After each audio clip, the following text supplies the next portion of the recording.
In the quiet town of Willow Creek, Oregon, where the wind whispers through the pines and the streets barely hum with life, lived a young woman named Claire Donovan. At 22, Claire was a fragile soul with a burden she could not escape. She was blind, her world cloaked in endless darkness since childhood. Her hazel eyes, though beautiful, saw nothing of the rugged hills or the soft glow of dawn. She lived in a crumbling house with her foster mother, Margaret Hayes, a woman hardened by years of struggle and drowned in the haze of cheap whiskey. To Margaret, Claire was not a daughter but a weight, a reminder of dreams that never took flight. The townsfolk pitied Claire, their whispers trailing her as she tapped her cane along the dirt paths, but pity was all they offered. Claire's days were simple yet heavy. She spent hours by the window, feeling the sun's warmth on her face, dreaming of a life beyond the shadows. She had no memory of her early years, her mind a blank slate after a fever stole her past when she was just 5. All she had was a necklace, a small silver chain with 2 pendants, a sun and a moon.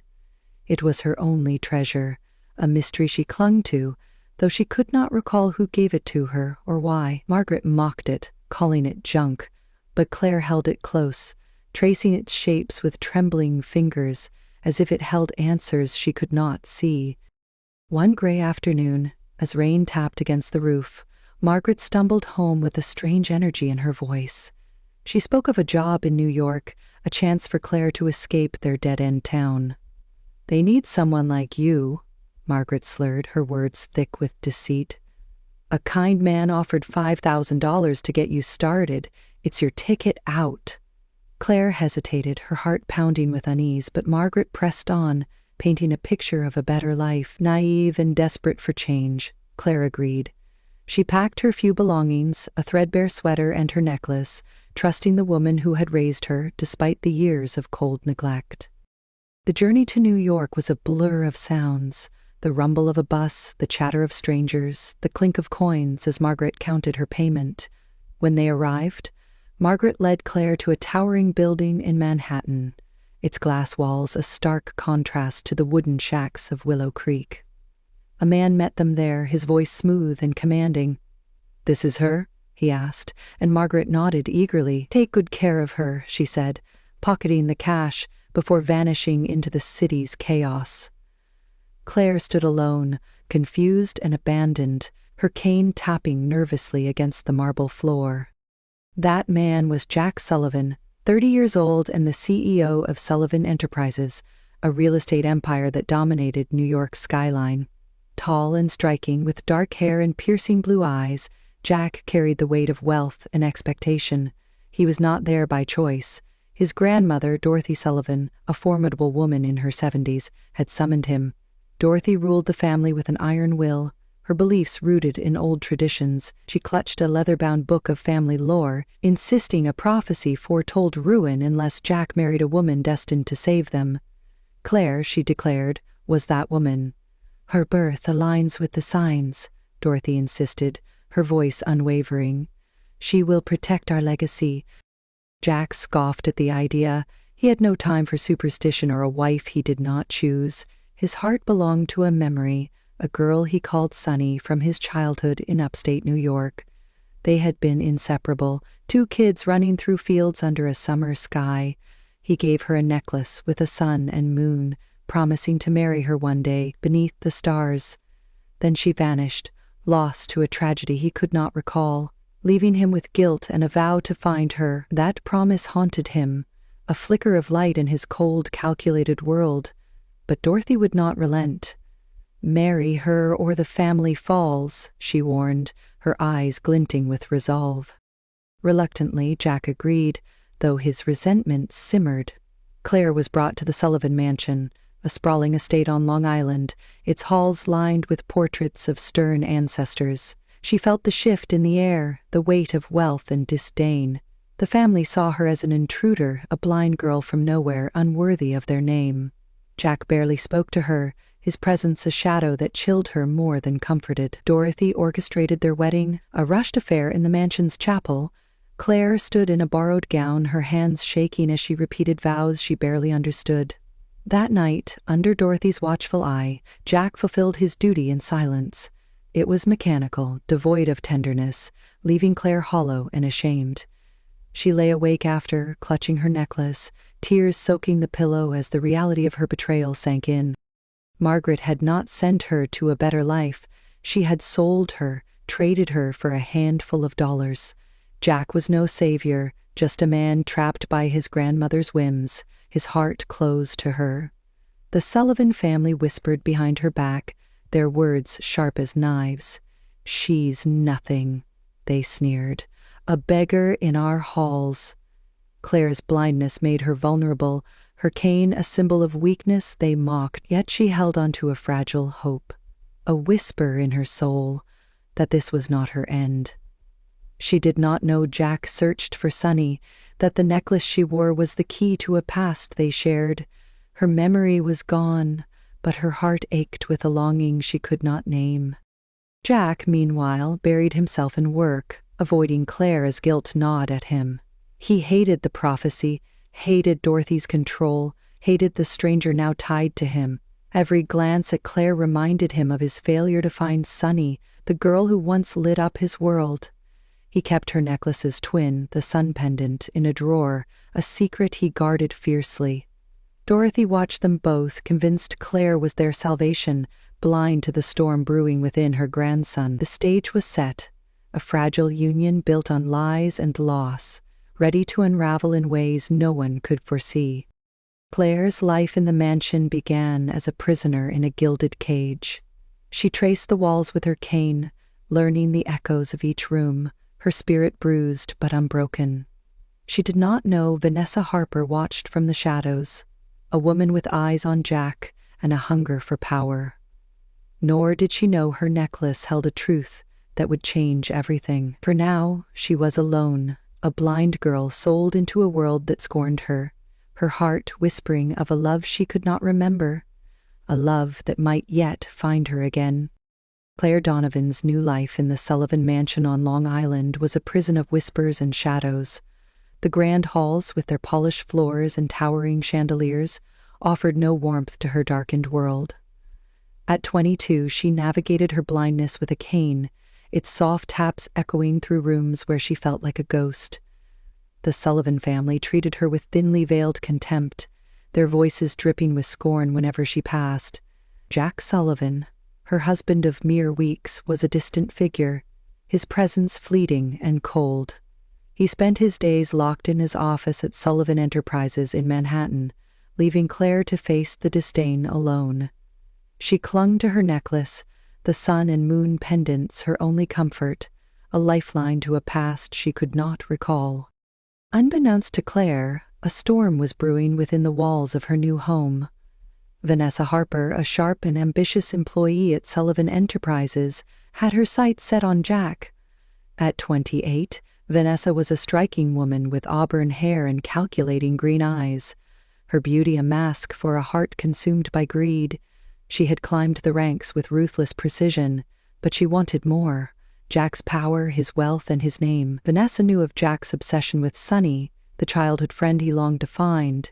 She overheard him once, late at night in his office, confiding in his assistant Greg Foster about the necklace with the sun and moon pendants. "Sunny was my everything," Jack had murmured, his voice raw with longing. "I'll never stop looking for her." That moment planted a seed in Vanessa's mind, a plan as cunning as it was cruel. Greg Foster, a lanky man in his 30s with a quiet demeanor and hidden resentment, became her ally. Greg had served Jack loyally for years, but envy festered beneath his calm exterior.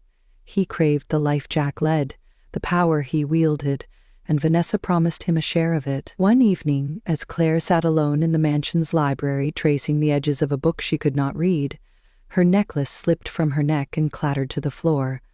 Vanessa, passing by on her way to deliver reports, spotted it gleaming in the dim light.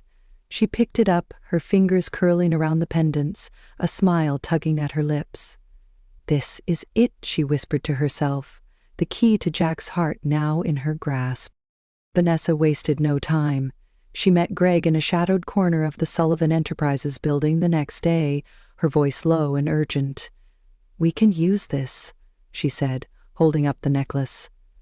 "I'll become Sonny. You know his stories, his memories. Tell me everything."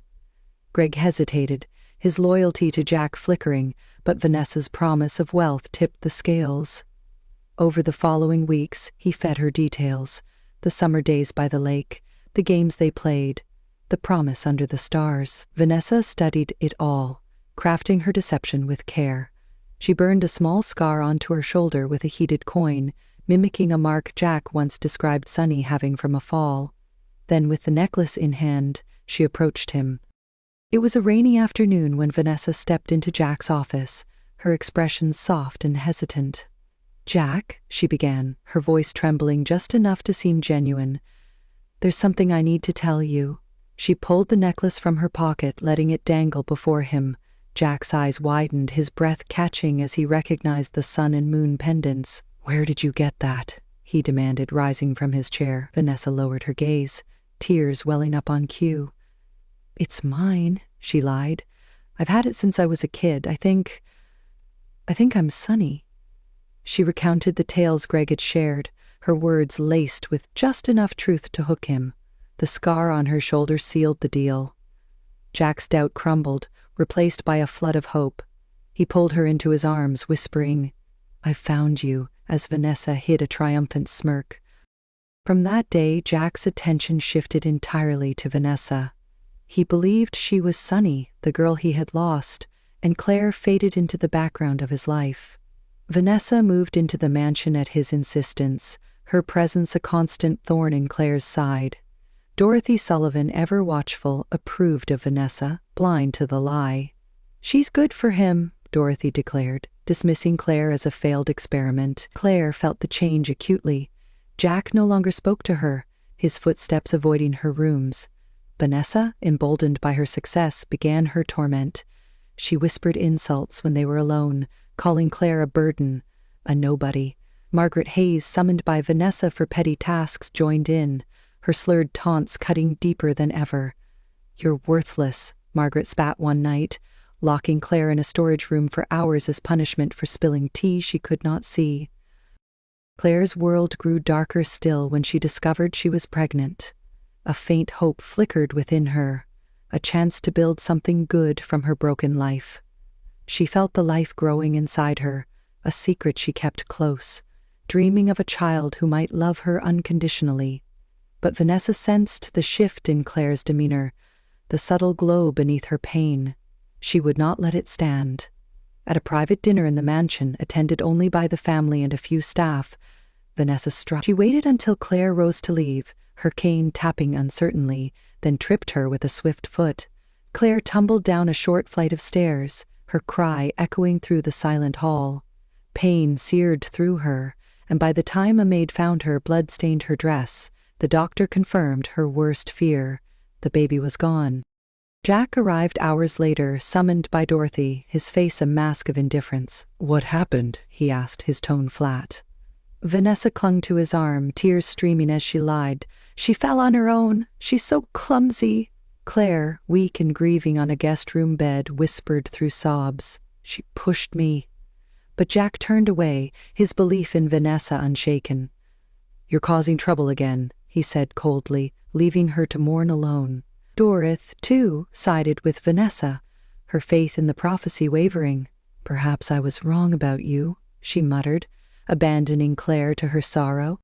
Desperate and shattered, Claire confronted Jack the next day in his study. "I can't do this anymore," she said, her voice trembling but firm. "I want a divorce." She stood before him, her cane clutched tightly, her blind eyes glistening with unshed tears. Jack barely looked up from his papers. "You're my wife by law," he replied, his words sharp. "Live with it." Vanessa, lurking nearby, smirked as Claire stumbled out, her plea ignored. The loss of her child broke something in Claire, but it also kindled a spark of defiance. She retreated to her room, clutching her necklace, its pendants warm against her skin. She did not know its meaning, but it felt like a promise, a whisper of strength she would soon need. Jack, meanwhile, sank deeper into Vanessa's web. He showered her with gifts, took her to dinners in the city, convinced he had reclaimed his lost love. Vanessa played her role flawlessly, feeding him stories of their supposed past, her lies tightening around his heart. Greg watched in silence, pocketing payments from Vanessa, his guilt buried beneath ambition. Dorothy beamed at the pair, oblivious to the truth. Claire, alone in her grief, became a shadow in her own home, her spirit battered but not yet broken. She could not see the path ahead, but fate was shifting, ready to pull her from the darkness into a light she had never known. The necklace, her silent companion, held secrets she could not yet grasp. It tied her to Jack in ways neither understood, a thread from a childhood lost to fever and time. Vanessa's triumph was fragile, built on stolen moments and a borrowed trinket. Claire's pain was a crucible, forging her for the trials to come. The mansion, once her cage, would soon be the stage for a reckoning none of them could foresee. Claire Donovan's world had crumbled within the cold walls of the Sullivan Mansion on Long Island. At 22, she was a shadow of herself, her blindness a constant reminder of her isolation. The loss of her unborn child, taken by Vanessa Harper's cruelty, left her hollow. Her pleas for divorce had fallen on deaf ears, Jack Sullivan's indifference cutting deeper than any blade. The necklace with its sun and moon pendants remained her only solace, a fragile link to a past she could not recall. She spent her days in a small room at the edge of the estate, tracing its shapes, her spirit bruised but stirring with a quiet resolve. The whispers of the Sullivan family faded into background noise, their scorn no longer her focus. Something within her was shifting, a spark of strength she could not yet name. Meanwhile, across the country in Los Angeles, a man named Richard Langley sat in his sprawling office atop the Langley Corporation tower. At 60, Richard was a titan of industry, his silver hair and sharp gray eyes commanding respect. His wealth was vast, his influence unmatched, but his heart carried a wound that never healed. 20 years ago, his daughter Emily had been stolen from him, kidnapped at 2 years old during a chaotic moment at a crowded fair. The police searched for months, but the trail went cold. Richard never stopped looking, funding private investigators and a nonprofit called Lost and Found, dedicated to reuniting families. One day a breakthrough came. A volunteer flagged a case from Willow Creek, Oregon. A blind girl named Claire Donovan, abandoned by her foster mother, matching Emily's birth date and a faint description of a necklace she wore as a toddler. Richard's pulse raced as he read the report. He dispatched a team to New York, where Claire now lived, their mission discreet but urgent. On a crisp morning, as Claire sat by her window feeling the autumn breeze, a knock echoed through her room. She tensed, expecting Vanessa or Margaret Hayes with more venom. Instead, a gentle voice spoke. "Miss Donovan, my name is Sarah from Lost and Found. May we talk?" Claire nodded, wary but curious. Sarah explained everything, the kidnapping, the necklace, the years of searching. "We believe you're Emily Langley," she said softly. "Your father wants to meet you." Claire's hands trembled around her pendants, her mind reeling. She had no memory of a father, no proof beyond the necklace she could not explain, yet the hope in Sarah's voice tugged at her, a lifeline she desperately needed. Within days, Claire was on a private jet to Los Angeles, her cane replaced by Sarah's guiding hand. Richard waited at his mansion in Beverly Hills, its white columns and manicured gardens a world apart from Willow Creek. When Claire stepped through the door, he froze, tears welling in his eyes. She looked like his late wife, her features softened by time but unmistakable.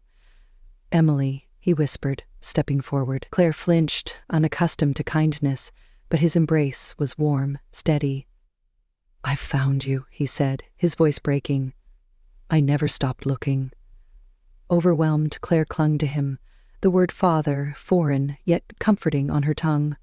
Richard explained her past, the kidnapping, the fever that stole her sight and memories, the necklace he had given her as a baby. It all clicked, a puzzle piecing together in her darkened mind. Richard wasted no time.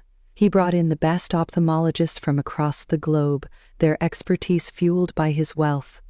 In a sleek hospital room, Claire underwent surgery, her heart pounding with fear and hope.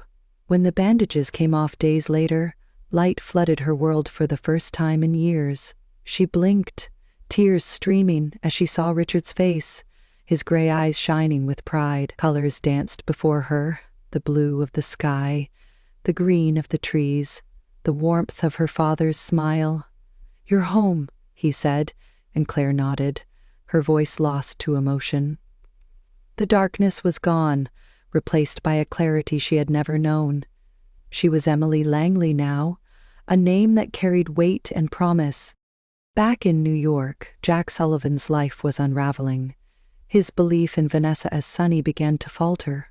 She slipped one evening, forgetting a detail about their childhood lake games, a memory only the real Sunny would know. "You said we caught fireflies," he pressed, his brow furrowing. Vanessa stammered, her excuse thin, and Jack's doubt grew. He confronted Greg Foster, his assistant, sensing unease in the man's silence. "What aren't you telling me?" Jack demanded, but Greg dodged, his loyalty split. Jack's unease deepened as Sullivan Enterprises faced a crisis. Derek Marshall, a rival real estate mogul, had launched a quiet assault, buying up shares and spreading rumors of instability. Vanessa, cozying up to Derek, fed him secrets, her ambition blinding her to the fallout. Richard saw Claire's potential and gave her a new purpose. "You're my daughter," he said one evening, handing her a folder. "I want you to lead Langley Corp's New York branch." Claire hesitated, her confidence fragile, but Richard's faith steadied her. She returned to New York, no longer the blind girl in a borrowed gown, but a woman with power and vision. Her first act was to face Margaret Hayes, who had slunk back into her life demanding money. "You sold me," Claire said, her voice steel as she stood in a sleek office overlooking Manhattan. "You have no claim here." Margaret shrank under her gaze, fleeing in shame. The Sullivan family, too, felt her presence. Dorothy Sullivan, frail but defiant, met her with grudging respect. "You've changed," she admitted, though her allegiance remained with Vanessa. Claire's transformation was not just physical. She dove into her role, her mind sharp and her will unbroken. She hired investigators to trace her past, piecing together fragments of her lost years. One night, poring over old photos Richard sent, she paused at an image of a boy with dark hair, laughing by a lake. "Jackie," the caption read, a nickname from her father's notes. Her heart stuttered. Could it be Jack? The necklace, the promise under the stars, the fever that erased it all. She pushed the thought aside, unwilling to trust a man who had hurt her so deeply. Yet the seed was planted, a question she could not ignore. Jack, meanwhile, grappled with his crumbling empire. Sullivan Enterprises teetered as Derek's maneuvers tightened their grip. Vanessa clung to Jack, her lies fraying at the edges. "I'm your Sunny," she insisted, but her words rang hollow. Dorothy watched, her faith in Vanessa shaken, but not yet broken. Claire's return to New York sent ripples through their world. She attended a gala hosted by Langley Corp., her elegance turning heads, her eyes now seeing the faces that once mocked her. Jack saw her there, a stranger in a sapphire gown, and something stirred in him, a flicker of recognition he could not place. Vanessa noticed, her jealousy flaring, her grip on him tightening. Claire began to fight back, her strength growing with each step. She confronted Vanessa at the gala, her voice calm but cutting. "You don't belong here," she said, her gaze piercing. Vanessa smirked, unfazed, but Claire's resolve held firm. She turned to Jack, who stood silent, his eyes searching hers. "You don't know me," she said, walking away, leaving him unsettled. Richard supported her from afar, his pride evident in every call. "You're my daughter," he reminded her. "No one can take that away." Claire nodded, her purpose clear. She would reclaim her life, her dignity, her truth. The past was calling, its echoes growing louder. Claire's sight had returned, but her heart remained shadowed by questions. Was Jack the boy from her lost memories? Could she forgive the man who had turned from her?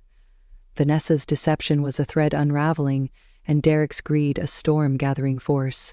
Claire stood at the edge of a new chapter, her blindness gone, her spirit alight. She did not know it yet, but the truth was near, ready to break through the lies and lead her to a reckoning that would change everything. Claire Donovan, now Emily Langley, stood at the pinnacle of her newfound strength in New York. At 22, she had shed the blindness that once defined her hazel eyes now sharp with purpose. As CEO of Langley Corp's New York branch, she carried the weight of her father Richard Langley's trust, her every move a testament to her resilience. The Sullivan Mansion, once her prison, was a distant memory, replaced by a sleek penthouse overlooking Manhattan's skyline. Yet the past clung to her, its threads woven into the necklace she wore, the sun and moon pendants a silent promise she was only beginning to understand. She had faced Margaret Hayes and the Sullivan family, reclaiming her dignity, but a greater storm loomed, one that would test her heart and rewrite her story. Across the city, Jack Sullivan wrestled with a crumbling empire and a fractured heart. Sullivan Enterprises teetered on the edge of ruin, its stock plummeting under Derek Marshall's ruthless campaign. Derek, a slick real estate tycoon with cold ambition, had allied with Vanessa Harper, feeding her secrets to destabilize Jack's company. Jack's faith in Vanessa as Sunny wavered, her inconsistencies gnawing at him. He questioned Greg Foster, his assistant, whose evasive answers only deepened his unease.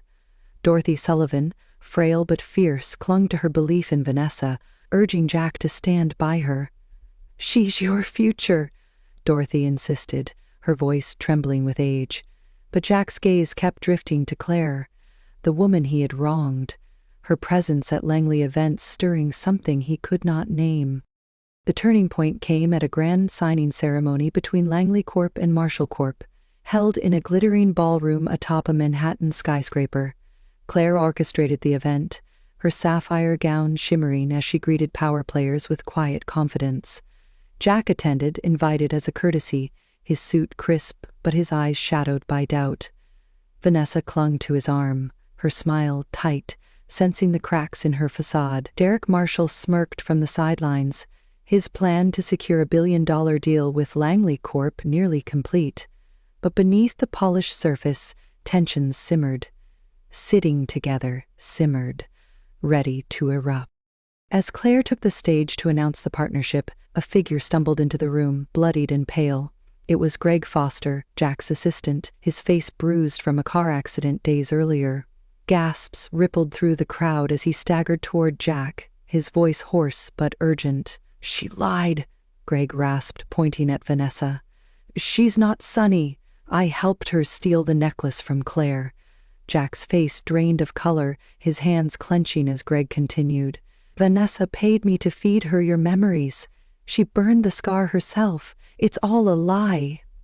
Vanessa's eyes widened, her composure cracking as she lunged forward. "He's delusional," she cried, but Jack grabbed her arm, his voice low and lethal. "Is it true?" Before she could answer, Greg dropped another bombshell. "She killed Dorothy," he said, his words slicing through the room. "I saw her swap the medicine. She wanted control." Dorothy, who had passed days earlier, was mourned as a natural death, but Greg's accusation ignited fury. Jack released Vanessa, stepping back as if burned. Claire, watching from the podium, felt her heart race, the pieces of her past clicking into place. Vanessa, cornered, sneered, her mask slipping. "Fine," she spat, her voice venomous. "I did it. I took the necklace from that blind fool. I made you love me, Jack. And Dorothy, she was in my way." The crowd erupted, security moving toward her, but Vanessa bolted, shoving past guests to escape. Jack turned to Claire, his eyes pleading. "I didn't know," he said, his voice breaking. "I think—" "You're Sunny." Claire's breath caught, her hand touching the necklace.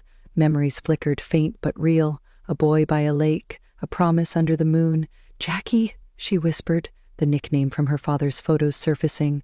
Before she could process it, an aide rushed in, breathless. "Vanessa's gone. She left a note, luring you to a warehouse in Queens." Claire's resolve hardened.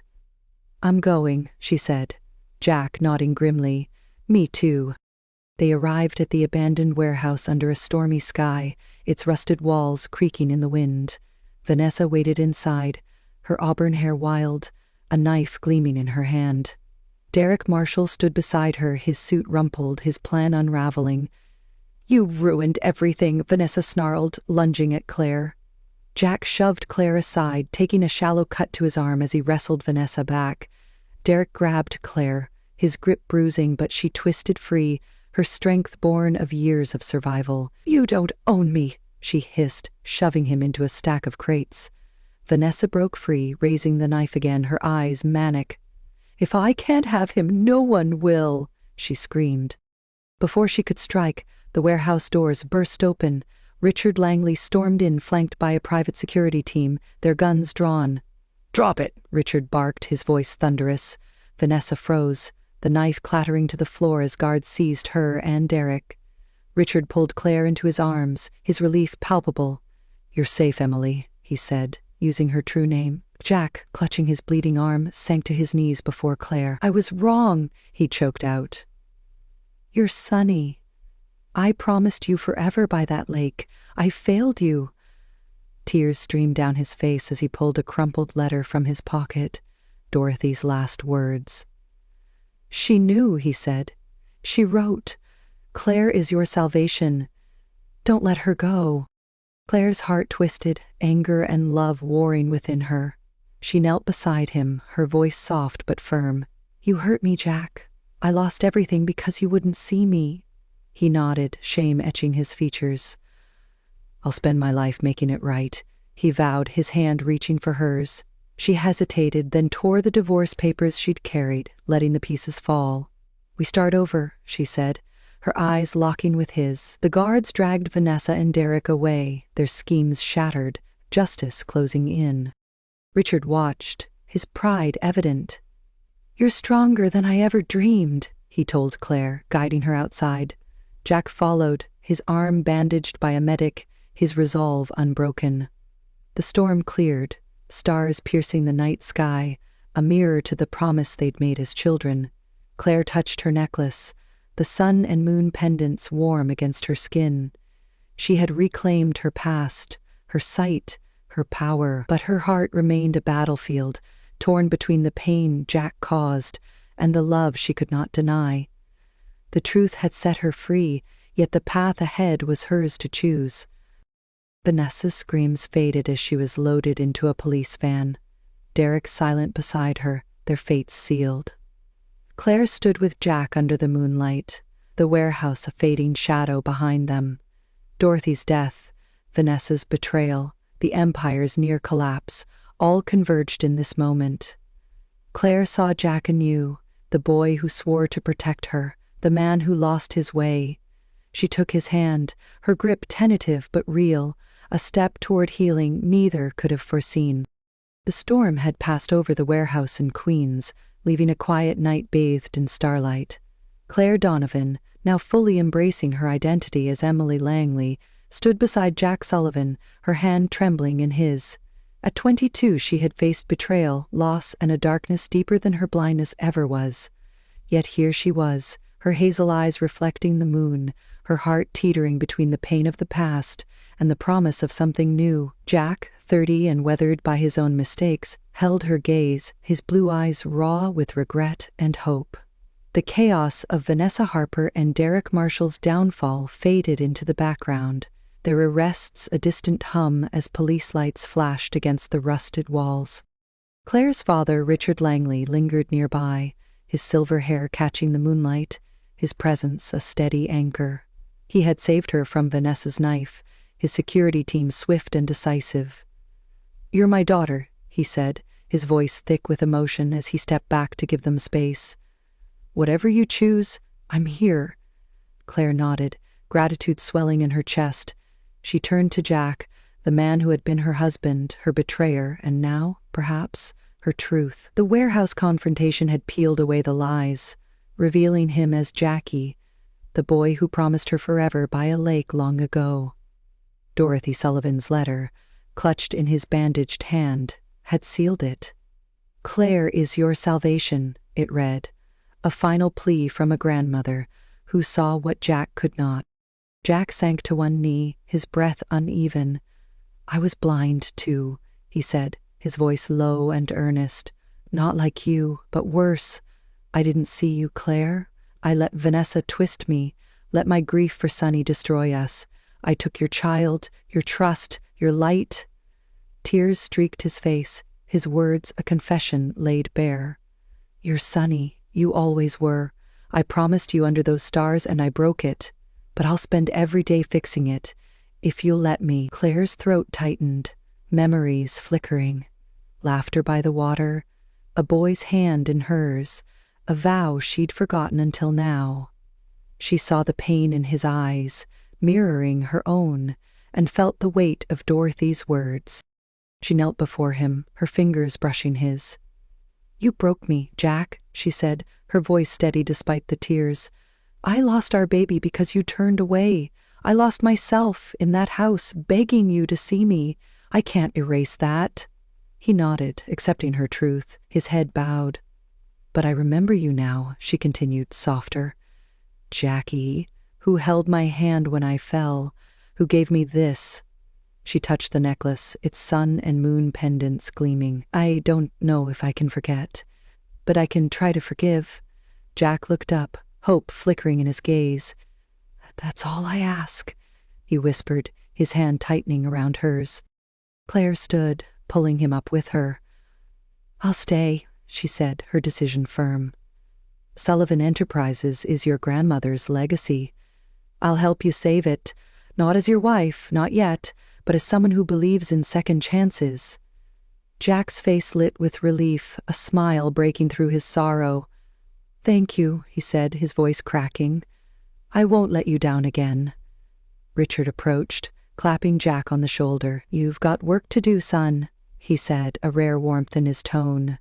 Prove yourself to my girl. Days later, Claire and Jack stood in the Langley mansion in Los Angeles, a sprawling estate of white stone and glass. Richard had gathered the family for a quiet celebration, a welcome for his long-lost daughter. The air was soft with jasmine, the room glowing with candlelight. Claire wore a simple white dress, her necklace resting against her chest. Jack, in a dark suit, watched her with a reverence he'd never shown before. As the evening drew to a close, he took her hand, leading her to the garden under a sky ablaze with stars. Richard followed at a distance, his pride evident in his silent nod. Jack stopped beneath a willow tree, its branches swaying gently. I made a promise once, he said, pulling the sun pendant from his pocket, the twin to her moon. I swore I'd marry you, Sonny, under the stars. I lost you, but I found you again. He slipped the necklace around her neck, joining the pendants together. Sun and moon united at last. Will you let me keep that promise? Claire's breath caught, her heart swelling with a love she'd buried deep. She saw the boy he'd been, the man he was becoming, and nodded. Yes, she said, her voice a whisper. I will. He pulled her close, their lips meeting in a kiss that erased the years apart, a vow renewed in silence. Richard watched from the porch, a tear slipping down his cheek, his daughter finally whole. Claire and Jack returned to Los Angeles hand in hand, their future uncertain but bright. Sullivan Enterprises would rise again, bolstered by Langley Corp's support, a testament to their shared resolve. They planned a quiet life there, away from New York's chaos, a chance to heal and build anew. The stars above mirrored the night of their childhood promise, a circle complete. Claire, once a blind girl sold for pennies, was now Emily Langley, a woman of strength and grace. Jack, once lost to his own blindness, was her partner, redeemed by love. Together they stepped into tomorrow, the necklace a symbol of a bond unbroken by time, a love forged through fire and found again in the light.